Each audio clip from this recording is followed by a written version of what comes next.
Պարոն Սավգուլյան, Հայաքվեն այստեղ բողոքի ակցիա է իրականացրել, մամուլի ասուլիսով է ներկայացրել և երեկ էլ այսօր է նշեցիք, որ ձեր քայլերով հնարավոր եղավ, որ կենսաթոշակառուների թոշակները բարձրացվեն, կխնդրեմ նախ մինչ այս արած գործերը ներկայացնեք և ինչու իշխանությունը այսպես հապճեպ որոշեց բարձրացնել կենսաթոշակառուների թոշակները։ Շնորհակալություն, նախ եւ առաջ այդ նախապատմությանը անցնելը ասեմ, որ երեք կառավարության աշխատակազմի ղեկավար Արայիկ Հարությունյանը մի այսպիսի գրառում էր արել, որ թող ընդդիմության դերակատարները որոշեն, թե ով է այս հարցում առաջատարը եւ ում շնորհիվ է թոշակները կառավարությունը բարձրացրել, դե սարկազմով էր մոտեցել, որպեսզի մենք էլ որոշենք, թե ում տանք առաջնությունը այս հարցում։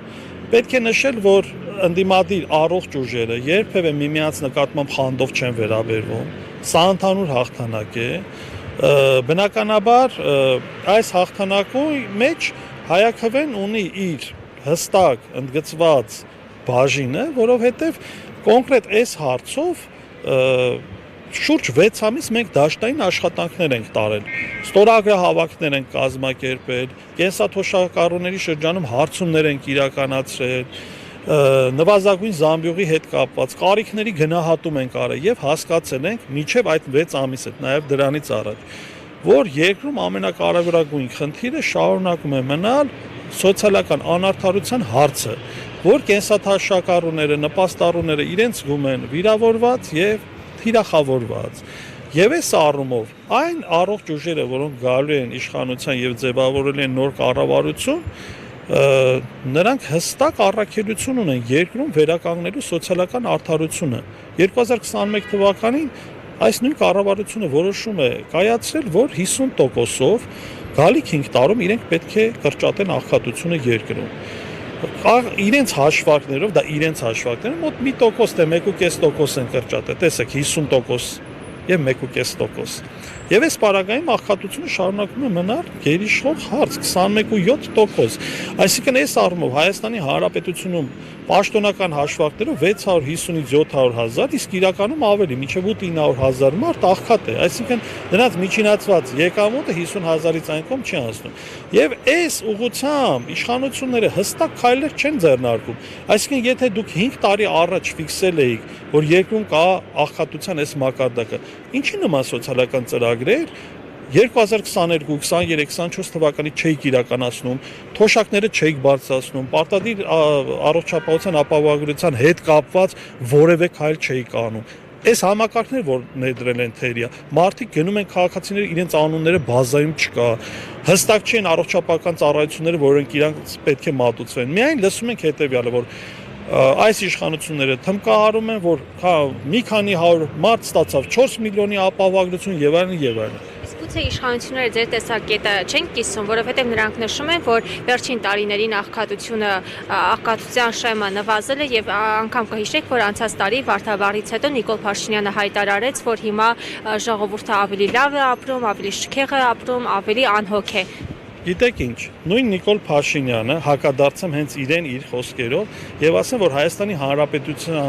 Հայաստանի Հանրապետությունում Նիկոլ Փաշինյանի ամենահզոր ընդդիմախոսը հենց Նիկոլ Փաշինյանն է։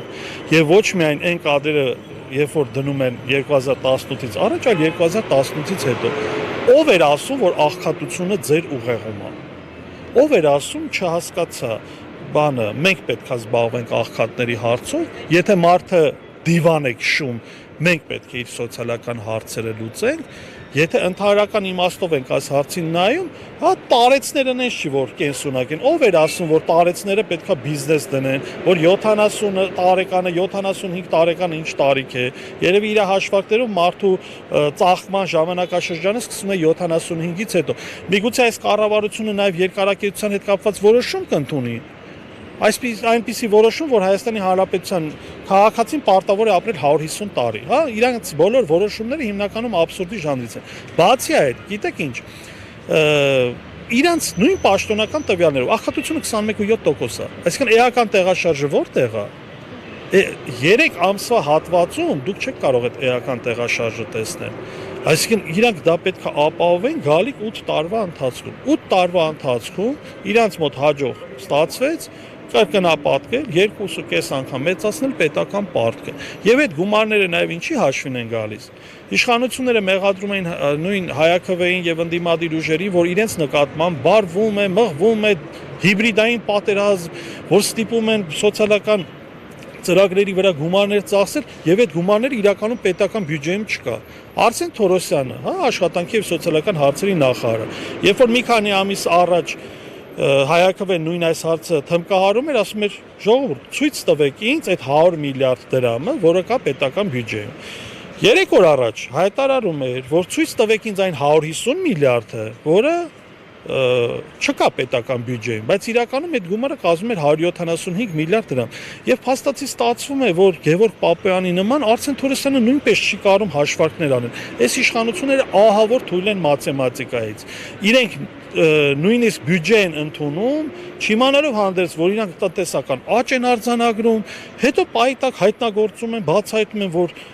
այս իշխանությունը եռանիշ տնտեսական իհարկե ճակերտ է, աճ է արձանագրել եւ կարելի է թոշակները բարձրացնել։ Եվ հետաքրքիրն է, որ բազմա նախարարների մի մասը, ինչպես ես հասկացա նաեւ համացանցային տիրույթում հնչած մտքերից, այդ մասին իմացել են Նիկոլ Փաշինյանի լայվից։ Ինչպես շատ նախարարներ իրենց հրաժարականները ստանում են SMS-ներով, մարդիկ էլ թոշակների բարձրացման հետ կապված նորությունները հետևում են վարչապետի էջին եւ ըստ այդմ եզրակացություններ են կայացնում։ Պարոն Սավգուլյան, ընդդիմությունը եւ նաեւ հայաքվեից ում հետ խոսացինք, նրանք եւս նշում են, որ այս բարձրացումը նպաստների եւ թոշակների պայմանավորված է նախընտրական շրջանով, նախ դուք կիսում եք այս տեսակետը թե ոչ եւ մինչեւ համապետական ընտրություններ, ինչ եք կարծում, ինչ նոր փոփոխություններ կլինեն։ Նայեք, անցած տարիների ընթացքում ինչ արեց այս իշխանությունը։ Մեծացրեց հարկային բեռը, մեծացրեց։ Հարկային բեռը տեղ-տեղ վերածեց նույնիսկ հարկային ահաբեկչության։ Հիշում եք, որ փոքր բիզնեսի ներկայացուցիչները, հաշվապահները, ոսկու շուկայի ներկայացուցիչները, քանի անգամ եկան, մսավաճառները, այս առումով իրանք ինչ արեցին։ Սկսած գույքահարկից, աղբի վճարից, կայանետեղիների վճարից մեծացրեցին հարկային բեռը։ Պետական բյուջեում ապահովեցին հսկայական հոսքեր։ Եվ ասացին, եթե նույնիսկ գույքահարկը չեք կարող վճարել, ձեր տունը վաճառեք, գնացեք ծայրամաս, չեք կարող վաճառեք ծայրամասում, տոմսարեք եւ լքեք երկիրը։ Այդ է տրամաբանությունը ստացվում։ Եվ այս առումով իրանք մի ձեռքով ժողովրդից վերցրեցին այդ գումարը, եւ հիմա ինչ են անում 2026 թվականին, նախընտրական շրջանում ընդունեցին, չմոռանանք նաեւ ընտրական օրենսգրքի փոփոխություն, որով դիտորդական առաքելություն իրականացնող կազմակերպությունների մասով, եթե կար 3 սահմանափակումները դարձան 11, եւ այս ժամանակահատվածում այն կազմակերպությունը, որը կարող է իրականացնել քարոզչություն կամ հակակարոզչություն, չի նշվում նախընտրական շրջանում։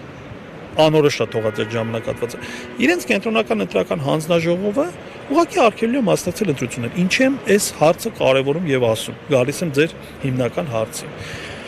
Մի ձեռքով իրանք գումարները ժողովրդից հավաքեցին, մյուս ձեռքով անպագոր սոցիալական ծրագրի շրջանակներում այդ գումարը տալիս են նախընտրական շրջանում,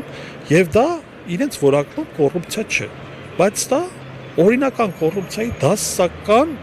մոդելավորված տարբերակ է, ինչպես պարգևավճարները։ Հա, Հայաստանի Հանրապետությունում չկա պարգևավճարների վերին շեմ։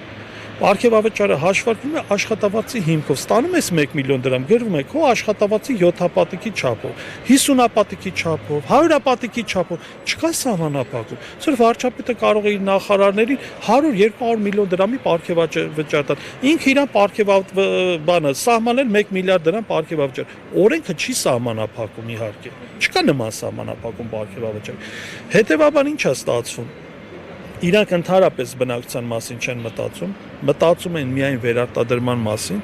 եւ ակնհայտ է, որ քաղաքացիական պայմանագիր կուսակցությունը, նաեւ իդեմս կառավարության, որտեղ իրանք բնականաբար բացարձակ մեծամասնություն են, եթե ամբողջն են, մշակել է հստակ կոռուպցիոն ճանապարհային քարտեզ, որպեսզի կարողանա, այսպես ասած, գրավել թոշակառուների սրտերը 10,000 դրամ բարձրացնելով պարտադիր առողջության ոլորտում պարտադիր ապահովական այդ ծրագրերը իրականացնելը, որի հիմնական նպատակը հետևյալն է։ կարճ եզրափակեմ, հունիսի 8-ին վերարտադրվել։ Թե դրանից հետո պետական բյուջեին փող կլինի, թե դրանից հետո Հայաստանի Հանրապետությունը կհայտվի սոցիալական կոլապսի, այս իշխանության ներկայացուցիչներին ընդհանրապես չի հետաքրքրում։